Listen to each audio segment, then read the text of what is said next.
وهو انت لازم تفشل عشان اشوفك. ورقه صغيره لها قصه غريبه جدا. هي ورقه كان في منها كذا لون، كنا بنستخدمها في التلخيص وان احنا نلزقها على باب الثلاجه او نلزقها على الكمبيوتر بتاعنا زمان، ودلوقتي بقت جوه الموبايل بتاعنا. الورقه دي لها قصه بدات عن طريق فشل لحد ما وصلت للقمه. في السبعينيات شركه اسمها 3M، عالم جوه الشركه اخترع لزق بس طلع ضعيف شويه، فالشركه قررت لا احنا هنرميه في الزباله. المدير التنفيذي اللي جوه الشركه قال لا انا ما عنديش حاجه تترمي في الزباله، احنا لازم نشوف لها استخدام تاني ونحول الضعف اللي جوه اللزق ده لقوه نقدر نستخدمها. وهنا كانت بدايه انطلاق الستيكي نوتس اللي احنا كلنا نعرفها. القصه ان انت الحاجه اللي انت شايفها انها فاشله، لا هي لو انت بصيت لها بطريقه تانيه هتروح في مكان تاني خالص. والموضوع ما كانش مقتصر على الستيكي نوتس بس، في ناس زمان اتنين شباب في امريكا حبوا يعملوا وول بيبر اللي هو ورق الحائط. فعملوا ايه؟ جابوا بلاستيك وعملوا فيه فقاقيع هواء وقال لك هو ده اللي هيبقى ورق الحائط بتاعنا. طبعا عرضوه على كل الناس، فشل فشل ذريع، مفيش حد راضي ياخده. 3 سنين ورا بعض كونوا ستوك مالوش نهايه ومش عارفين يعملوا ايه، لحد اما مره واحده شركه IBM بتاعت الكمبيوتر خبطت عليهم الباب وقالت لهم انا هبدا اشحن اجهزه، فمحتاج حاجه اغلف بيها الاجهزه دي واحميها من الكسر. وانا كنت شفت عندكم ورق حائط قبل كده ينفع يستخدم في الشحن ونحافظ بيه على الحاجه. ومن هنا كان اكتشاف البابل رابس من غلطه او من اختراع هو بان انه غلط وما نفعش، لتحول لاهم عنصر في الشحن في حياتنا لحد دلوقتي. الموضوع مش مقتصر على الاختراعات بس، في حاجات تانية انت ممكن تبقى شايفها بسيطه وملهاش لازمه بس تعمل نجاحات غريبه. في واحد في اليابان اسمه مكتوب عندكم هتلاقوه على الشاشه، اندو.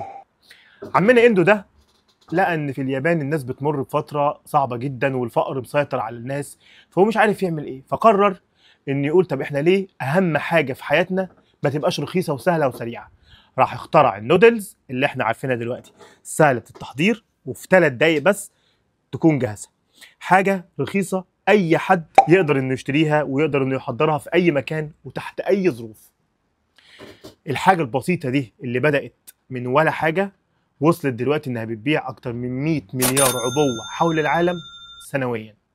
طبعا انا بتكلم عن النودلز الياباني الاصلي اللي مش مضر عشان الحاجات الكتير اللي بنسمعها. فنيجي لحد هنا ونلاقي الموضوع ايه ده؟ يعني انا اخترع حاجه تبوظ مني وابدا ان انا الاقي صدفه تانية طلعها لي السما. فده بيرجعني لقصه مهمه جدا لعالم ياباني اسمه كاشيو. العالم ده اخترع حاجه انا اكاد اجزم ان اي واحد فيكم عارف هي ايه او اكيد جربها او يعرف حد جربها. ساعات البساطه بتبقى في ابسط الاشياء اللي حوالينا. العالم ده قال ابسط حاجه الناس تحب تعرفها هي ايه؟ الوقت. وساعتها كان الوقت ده منتشر فيه جدا الساعات الرولكس والاوميجا والالماظ والذهب وكل الحاجات دي. فقال ايه؟ هعمل ساعه بسيطه جدا سهله جدا اي حد يقدر يلبسها. كان سعرها يتراوح ما بين 10 ل 15 دولار، وانا بتكلم عن الساعه اللي شغلت الملايين وهي الكاسيو. ساعه كانت بطاريتها بتعيش 7 سنين وكانت ضد الميه.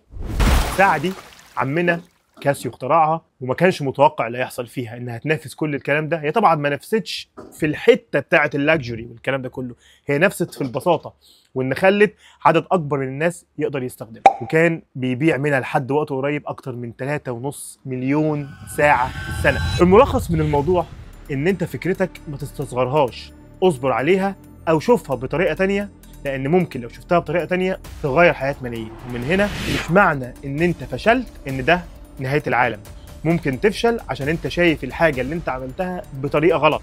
جرب تبص عليها بنظره تانية وبطريقه تانية، يمكن تلاقي نفسك في يوم. فهقول لك وبقول عليك قصه من القصص اللي احنا سمعناها دي كلها. ودي كانت الحلقه الاولى من الموسم الثاني من هقول لك.